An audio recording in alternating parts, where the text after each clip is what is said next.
தவறுதலான ஒரு சிகிச்சை காரணமா திருச்சியில ஒரு ட்ரைனிங் நர்ஸ் இறந்து போயிருக்காங்க.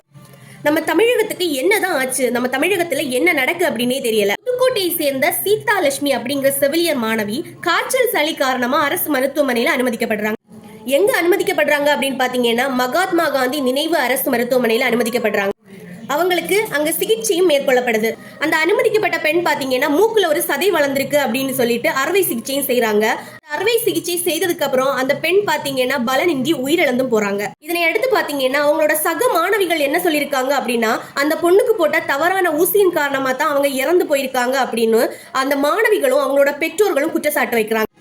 இதன் காரணமா ஒரு பெரும் போராட்டம் மருத்துவமனை முன்னாடி மாணவிகளும் பொதுமக்களும் நடத்திட்டு வராங்க.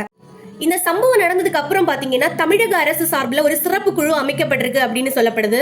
இது எந்த அளவு நீடிக்கும், எந்த அளவு நியாயம் கிடைக்கும் அப்படிங்கிறது பொறுத்திருந்து தான் பார்க்கணும். உயிரை காப்பாற்ற வேண்டிய மருத்துவர்களை இப்படி அலட்சியமா செயல்படலாமா? இப்படியே போயிட்டு இருந்து அப்படின்னா நம்ம தமிழகம் எங்க போய் நிக்கும் அப்படின்னே சொல்ல முடியாது. உண்மையாவே இவங்க சொல்ற மாதிரி அந்த மருத்துவர் மேல தப்பு இருக்கு அப்படின்னா கண்டிப்பா உரிய நடவடிக்கை எடுத்தே ஆகணும்.